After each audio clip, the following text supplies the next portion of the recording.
Ya, shalom saudara-saudaraku yang terkasih. Jumpa lagi dengan Bible Study.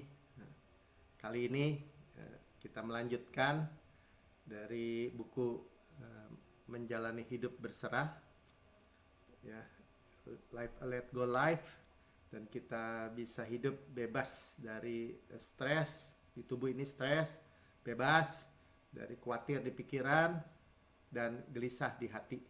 Ya, kita sudah sampai bab yang ke-16, bagian yang ketiga, ya, dengan judul satu hal untuk sukses dalam segala area, ya, dalam segala dimensi, segala area, segala spektrum, segala hal, utuh, sama-sama katakan utuh, ya. Dan satu hal itu adalah kita sudah tahu meditasi.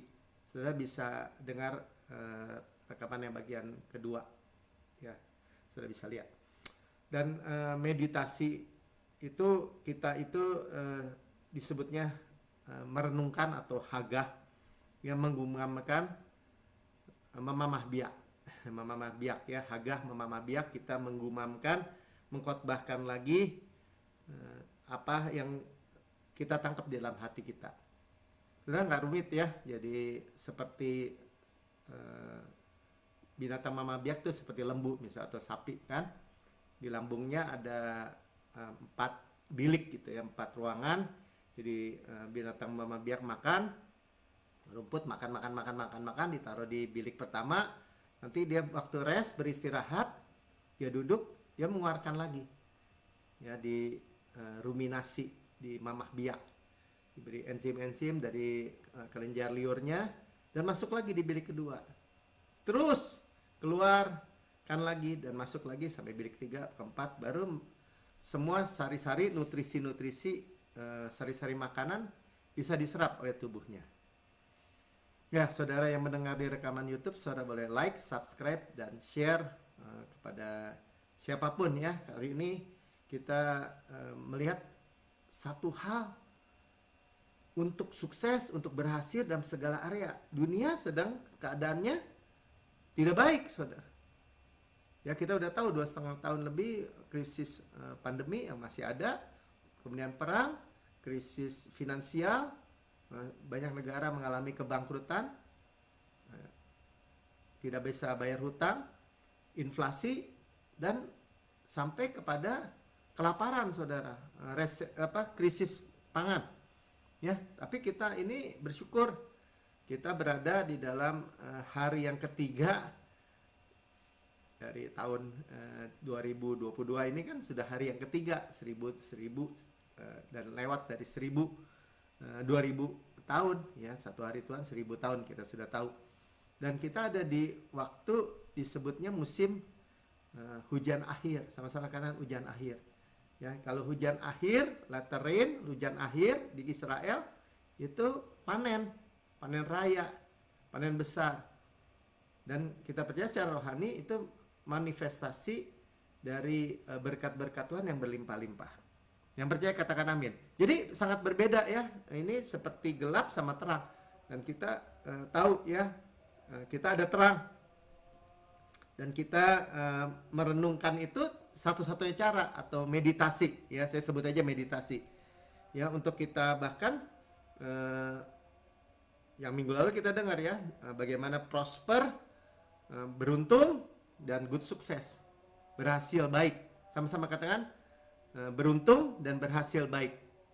Itu yang dialami oleh Yosua, ya, karena Tuhan cuma perintahkan meditasi aja, merenungkan untuk masuk dan menduduki Kanaan, dan dia memperolehnya.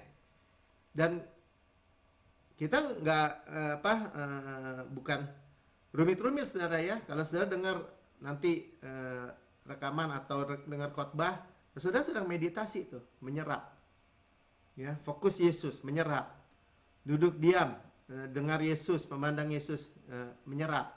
Saudara gumamkan sendiri, ya, misalnya dari Roma 8 ayat 32, ya, disebutnya yang tidak menyayangkan anaknya sendiri tapi telah menyerahkannya bagi kita semua, bagaimanakah mungkin ia tidak mengaruniakan segala sesuatu kepada kita, ya, freely give us all things, ya, bersama-sama dengan dia, bersama dengan Yesus. Nah kalau kita baca begitu cepat, nggak ada yang nempel saudara. Tapi kita bisa tidak tergesa-gesa atau membagi-bagi, memecah-mecah, meluangkan waktu untuk meditasi ayat ini. Sungguh luar biasa. Dari satu ayat yang kita meditasikan, luar biasa ya, bongkar bangkir, ada yang berbicara di dalam hati kita. Nah nanti keluar lagi. Di dalam perjalanan, ia yang tidak menyayangkan anaknya sendiri. Berarti bukan anak orang lain, atau anak, atau malaikat, atau siapapun, tapi anaknya sendiri. Anak Bapa sendiri, yaitu Yesus itu anak Bapa sendiri. Anak tunggal, sama-sama kan anak tunggal, sangat dikasihi, yang termulia di surga, ya ditinggalkan, diberikan, dia tidak sayangkan, berarti apa? Saudara yang disayangkan, ditukar gitu saudara, bayangkan. Nah kita lihat satu bagian seperti itu, tetapi yang menyerahkannya bagi kita semua, diserahkan saudara, sama-sama kadang diserahkan untuk apa? Untuk mengalami disiksa di luar batas manusia, dimahkotai duri, dipukuli, diludahi, ditarik janggutnya, kena amuk massa tuh saudara, lewat 1 legion tentara Romawi, dipukulin, digebukin, ditelanjangin, dipaku, ditikam, ditombak. Belum dicambuk tadi kan, dicambuk sampai tersingkap semua punggungnya, keluar tulang-tulangnya. Itu yang Tuhan serahkan. Bukannya Yesus itu ketangkep terus dibunuh gitu. Bukan. Tetapi menyerahkan diri. Karena dia bisa bebas dengan mudah. Bagi kita semua. Artinya apa? Semua orang boleh menerima kasih karunia. Boleh percaya. Diserahkan. Dan saudara lihat, apa yang diserahkan tadi? Yang termulia di surga. Tuhan gak tahan. Ya seperti kita boleh bandingkan dengan Kejadian 22 ayat 12 nih. Seperti Abraham. Ya, Tuhan lalu Tuhan berfirman, jangan bunuh anak itu, jangan kau apa-apakan dia, sebab telah ku ketahui sekarang bahwa engkau takut akan Allah dan engkau tidak segan-segan untuk menyerahkan anakmu yang tunggal kepadaku. Abraham, bapak orang beriman, diperintahkan Tuhan untuk mengorbankan anaknya Ishak yang satu-satunya yang dia peroleh begitu lama. Dari janji sampai penggenapan 25 tahun, saudara. Di masa tua, umur 100 tahun. Anak emas. Anak satu-satunya. Dari istri mandul lagi. Tuhan berikan kekuatan. Terus tiba-tiba, dalam masa remajanya, disuruh dikorbankan. Nah, seperti itulah gambarannya. Bapak menyerahkan Yesus, anaknya yang tunggal. Ya, kalau Abraham ditukar ya dengan Tuhan menyediakan domba yang adalah gambaran Yesus, yang dia lihat Yesus yang mati di kayu salib itu, menukar Ishak. Kalau Bapa di surga benar-benar menyerahkan buat saudara. Dan domba itu kalau korban hanya disembelih, ya kena uratnya yang pas, nggak sakit, ya langsung mati aja. Tapi Yesus menderita. Sudah lihat pembayaran yang luar biasa. Ya, semua nubuatan di dalam Alkitab itu semua digenapi. Mulai tempat, waktu, peristiwa, semua ya, perayaan-perayaan, semua yang digenapi sempurna oleh Tuhan. Saudara, apalagi yang kurang? Ya, karena itu yang tidak menyerahkannya, tidak menahan gitu ya. Tidak ditahan-tahan. Itu saudara bisa melihat betapa Bapak itu mengasihi kita senilai dengan Yesus. Nah, kemudian pertanyaan retorisnya, ya pertanyaan retoris itu adalah pertanyaan penegasan. Pertanyaan yang jawabannya sudah ada di dalam pertanyaannya. Itu untuk meneguhkan. Iya enggak gitu? Bukankah gitu ya? Bagaimanakah mungkin ia tidak mengaruniakan segala sesuatu? Ya, bagaimanakah mungkin ia tidak mengaruniakan? Jadi nggak mungkin kan? Itu jawabannya. Sudah ada di dalam pertanyaan. Bagaimanakah mungkin? Gak mungkin. Ya tidak. Artinya ditahan. Kalau dia menahan berkat keuangan, berarti keuangan lebih besar nilainya dari Yesus. Gak mungkin kan? Atau kesehatan, atau kesembuhan, atau keluarga. Saudara, ini makanya Rasul Paulus menyampaikan pertanyaan retoris, absolut mutlak. Saudara nggak bisa bilang, Tuhan tahan, Tuhan mesti dipersuasi, Tuhan mesti doa puasain, mesti dipelintir tangannya. Enggak, saudara renungkan ayat ini. Kita udah pilah-pilah tadi, yang tidak menyangkan anaknya sendiri, 1, tapi telah menyerahkannya bagi kita semua. 2, bagaimanakah mungkin ia tidak mengaruniakan segala sesuatu dikaruniakan, artinya apa? Cuma-cuma. Ya, bahasa Inggrisnya freely give us all things. Sama-sama mengatakan segala sesuatu. Segala ya segala, saudara. All things. Cuma-cuma. Jadi jangan sampai kita nggak tahu, nggak memahami kebenarannya. Ya, kepada kita bersama-sama dengan Dia. Artinya ketika kita terima Yesus, kita terima all things, cuma-cuma. Semua yang baik. Nah, kalau saudara baca ayat sebelumnya, bahkan Dia di pihak kita, bukan melawan kita. Tuhan itu di pihak kita, selalu di pihak kita.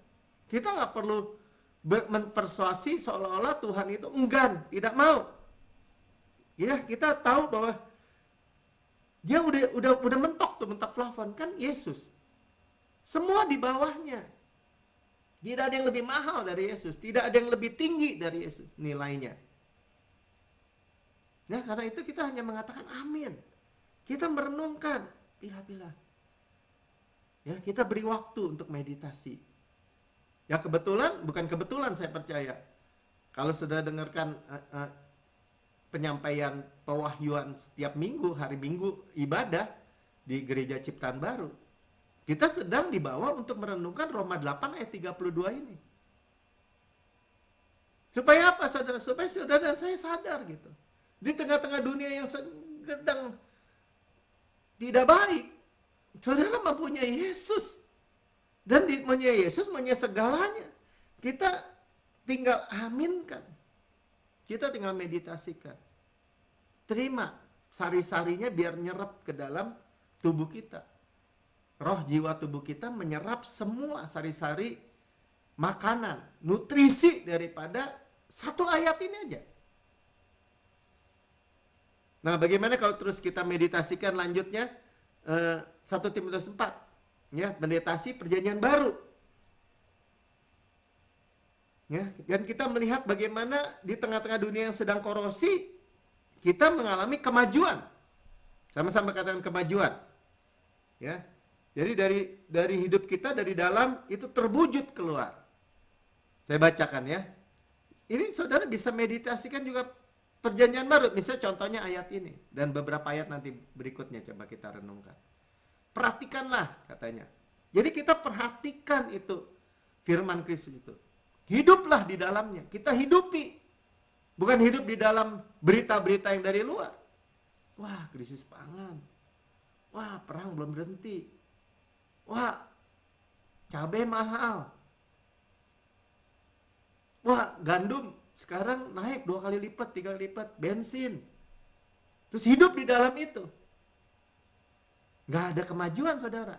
Tetapi kalau kita hidup di dalam, tadi satu ayat misalnya, Roma 8 ayat 32 itu. Jelas dikatakan supaya kemajuanmu nyata kepada semua orang. Ternyata kita bisa memiliki kemajuan. Sama-sama katakan kemajuan. Amin. Bukan mundur bilang, maju. Ya, dihadap nyata artinya termanifestasi di hadapan semua orang. Semua orang juga bisa lihat. Bahwa hidup saudara maju, hidup saudara semakin terang sampai rembang tengah hari. Ya, hidup saya, saudara dan saya penuh kemuliaan, dari kemuliaan kepada kemuliaan, maju. Dari iman kepada iman, semakin besar, semakin kuat. Kasih karunia damai sejahtera dilipat-lipat gandakan, maju. Ya, nyata.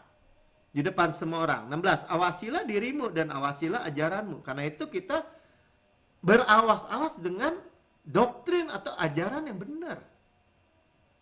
Jangan sampai ajaran di dalam gereja bilang misalnya keselamatan bisa hilang. Atau pikul salib, pikul kutub. Namanya pikul salib. Keselamatan bisa hilang, tadi kita tahu keselamatan itu soteria. Tuh. Ya, makanya awasi ajaranmu. Kalau kita sudah dengar kabar baik, Injil, kabar baik. Sama-sama kan Injil, kabar baik. Injil Kristus. Ya, Injil damai sejahtera. Amin. Ya, dan bertekun dalam semuanya itu. Nah, itulah kita bertekun siang dan malam memeditasikan, menjadi kesenangan. Sudah dalam perjalanan, sedang masak, sedang di kamar mandi juga nggak apa-apa, sudah duduk di takhta putih sambil merenungkan firman, sambil mandi, dalam waktu luang. Ya, karena dengan berbuat demikian nih janjinya nih, engkau akan menyelamatkan dirimu. Nah, Rasul Paulus bicara kepada Timotius kan, anak rohaninya kan. Ini surat Timotius 1 Timotius 4. Bukan keselamatan nanti selamat dari neraka, enggak. Dia sudah selamat, dia sudah percaya Yesus. Tapi menyelamatkan itu bahasa Yunaninya sosos atau soteria. Itu termasuk apa? Termasuk menyediakan supply, memelihara, melindungi. Ya, kita supply disediakan apa? Kesembuhan, keuangan, berkat keluarga. Dipelihara juga seperti yang kita renungkan, misalnya Mazmur 23 ayat 1 kan, Tuhan adalah gembalaku, takkan kekurangan aku. Kenapa? Dipelihara. Renungkan saudara. Saya nggak tahu, saudara bisa aja memiliki disebutnya ayat-ayat yang berbicara secara pribadi dalam diri saudara. Saya adalah kebenaran Allah di dalam Kristus. Renungkan, saya adalah kebenaran Allah, bukan kebenaran yang lain. Bukan kebenaran KW2 atau KW yang berikutnya, yang sempurna. Sehingga saya mewarisi semua janji Tuhan. Mewarisi Kanaan. Dan dilindungi, diproteksi sempurna. Saudara nggak perlu takut, nggak perlu gentar dengan keadaan atau berita-berita dari dunia. Dan bahkan saudara menjadi pemberita Injil ya, dan semua orang yang mendengarkan engkau. Kepada Timotius dikatakan kalau kamu memberitakan Injil itu memberikan keselamatan. Duduk saudara, dengar. Renungkan. Saudara bisa khotbahkan diri saudara sendiri. Setel, CD, rekaman khotbah. Saudara bisa masuk tuh di dalam YouTube Gereja Ciptaan Baru official, Gereja Ciptaan Baru official. Terima banyak khotbah-khotbah atau khotbah-khotbah New Christian Church. Ada yang bahasa Indonesia sekarang. Satu yang perlu dikatakan dalam Lukas 10 ayat 42, tetapi hanya satu saja yang perlu. Ya, Marta sibuk, khawatir dan sibuk tentang banyak hal. Dia hidupnya ditarik banyak hal. Saudara, seperti dunia ini, khawatir dan sibuk itu modanya. Itu cara dunia. Tetapi Tuhan katakan, tetapi hanya satu saja yang perlu. One thing needed. Dan Maria telah memilih yang terbaik. Memilih yang perlu. Apa itu? Dia duduk dekat kaki Yesus, mendengar. Mendengar timbul iman. Dan termanifestasi, jangan takut saudara. Ya, makanya dikatakan yang tidak akan diambil daripadanya. Berarti ada sesuatu supply dari surga yang dia terima. Amin. Ya, jadi kita bukan dengar ya seperti banyak orang berkata, udah tahu Pak Melki, Yesus mati kasih, udah tahu. Udah jangan ngomong deh, udah tahu. Saudara, kita nggak seperti itu. Kita datang lagi dan lagi kepada Yesus yang memecah-mecahkan roti, yang memultiplikasi. Rotinya tetap sama, dimultiplikasi. 5 roti 2 ikan kan? Datang lagi, dia yang pecah-pecahkan. Karena satu ayat yang sama ketika saudara renungkan lagi dan lagi. Keluar saudara. Sari-sarinya. Yang sangat bermanfaat. Jadi bukan kayak makan fast food gitu ya. Dilahap sekali habis dan merasa udah tahu. Ya sebenarnya mereka nggak tahu apa-apa saudara. Benar. Ya tetapi kita memecah-mecahkan. Merenungkan. Memberi waktu. Ya, mungkin satu ayat tadi Roma 8 ayat 32 itu direnungkan. Bisa sebulan saudara. Contoh ya. Nah, kalau saudara menghadapi penyakit di vonis dokter berkata, wah ini mah nggak bisa sembuh, atau ini waktunya 3 bulan lagi, atau ini begini dan ini begitu. Saudara bisa merenungkan Roma 8 ayat 11. Dan jika roh dia yang telah membangkitkan Yesus, saudara tahu Yesus dari mati 3 hari bangkit. Jumat sore wafat, menyerahkan nyawa, dikuburkan, pada hari Minggu pagi bangkit saudara. Oleh siapa? Oleh Roh Kudus yang ada di diri saudara dan saya. Dan dari antara orang mati, diam di dalam kamu, diam di dalam kita. Meterai kita adalah Roh Kudus. Maka ia Roh Kudus yang telah membangkitkan Kristus Yesus itu dari antara orang mati, akan menghidupkan juga tubuhmu yang fana itu. Zoe itu, kehidupan Kristus. Makanya saya sering katakan, Zoe life itu kehidupan Kristus, given life itu mengalir, menghidupkan di dalam setiap sel jaringan anggota tubuh kita. Yang fana ini dibilang, yang gak kekal ini, ya kita belum menerima tubuh kebangkitan kan, atau tubuh kemuliaan. Itu penyelamatan terakhir tuh, waktu Yesus merapture kita. Nah, tubuh yang fana ini juga dihidupkan oleh rohnya yang diam di dalam kamu. Roh Kudus itu terang, kegelapan itu mesti lenyap, mesti hilang. Penyakit, virus, bakteri yang jahat, segala yang buruk harus hilang. Karena terang itu pasti menang terhadap gelap, melawan gelap. Ya, kebenaran itu akan membuat fakta-fakta, realita-realita yang saya sebut gejala-gejala mengkhawatirkan atau gejala-gejala palsu, itu tidak berarti lagi. Sama-sama katakan tidak berarti lagi. Apakah itu khayal? Tidak, saudara.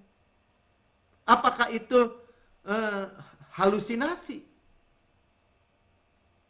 Bukan, saudara. Itu kebenaran.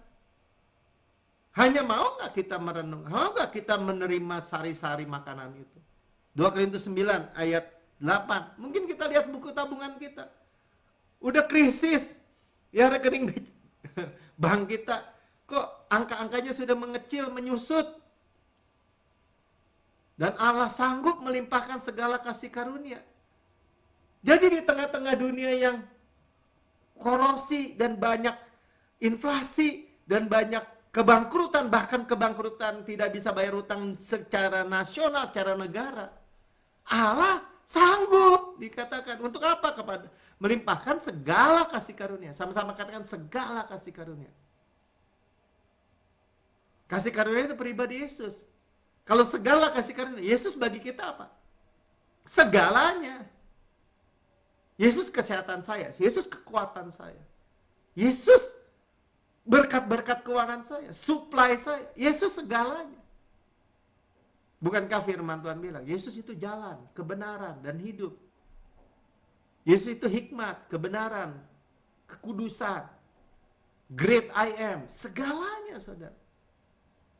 Itulah Allah sanggup melimpahkan kasih karunia, melimpahkan segala kasih karunia itu dalam kondisi dunia nggak sanggup, tapi Allah sanggup kepada kamu supaya kamu sama-sama baca, senantiasa berkecukupan di dalam segala sesuatu juga.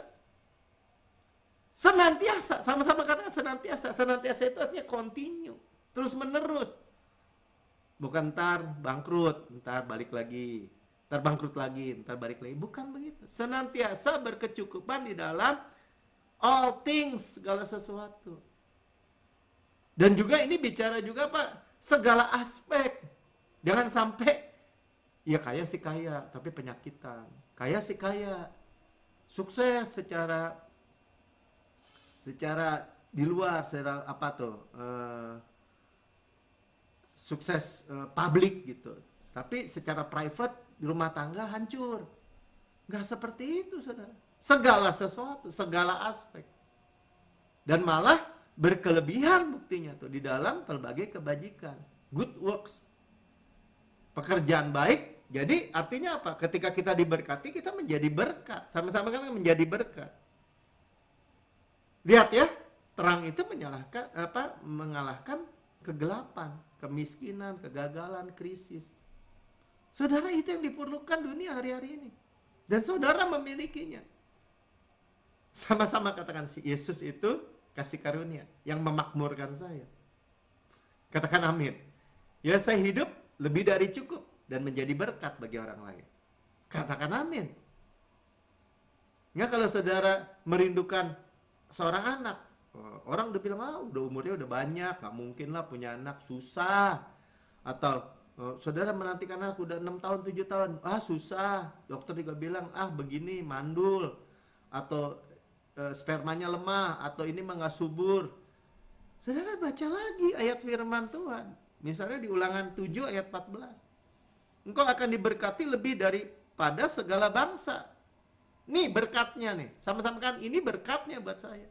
Tidak akan ada, tidak mungkin ada laki-laki atau perempuan yang mandul di antaramu. Ataupun di antara hewanmu. Bahkan hewan peliharaan orang Israel di perjanjian lama. Nggak ada yang mandul. Apalagi sekarang. Sama-sama katakan, terang pasti menang melawan kegelapan. Saudara, saya nggak panjang lebarkan, saya akan tutup dengan kesaksian dari buku ini di bab 16 ya, untuk menutup ya. Terbebas dari depresi jangka panjang. Ya, ini kesaksian seorang yang namanya Paula ya, dari Amerika. Saya menulis surat ini dan berterima kasih kepada Pastor Prince karena telah mengarahkan saya kepada Yesus, fokus Yesus.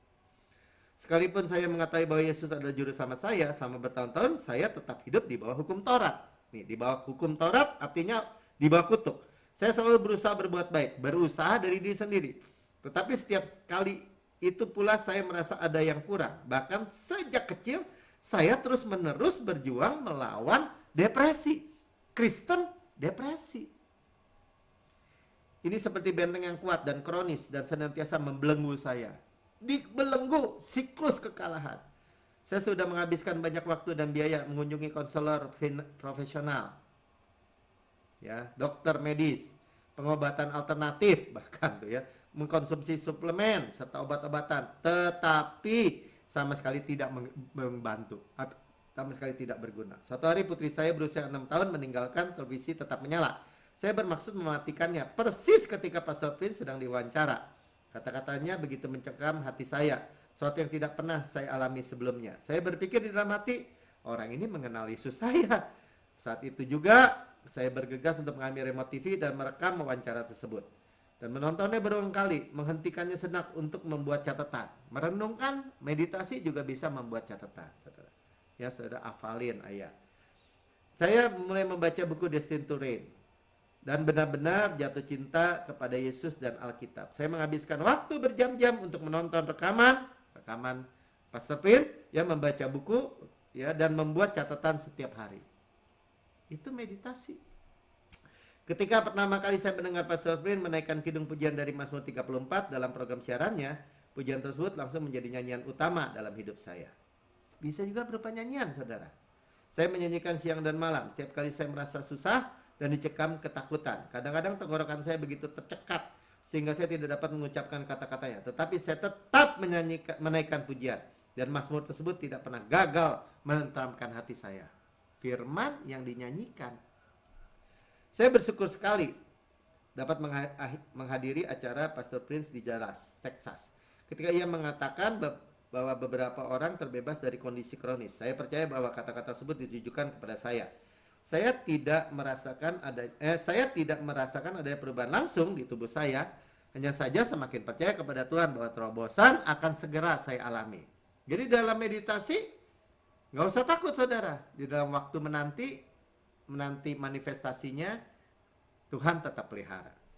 Beberapa waktu kemudian saya menderita serangkaian depresi lagi, ditandai dengan perasaan yang tidak berdaya dan putus asa yang berkelebihan.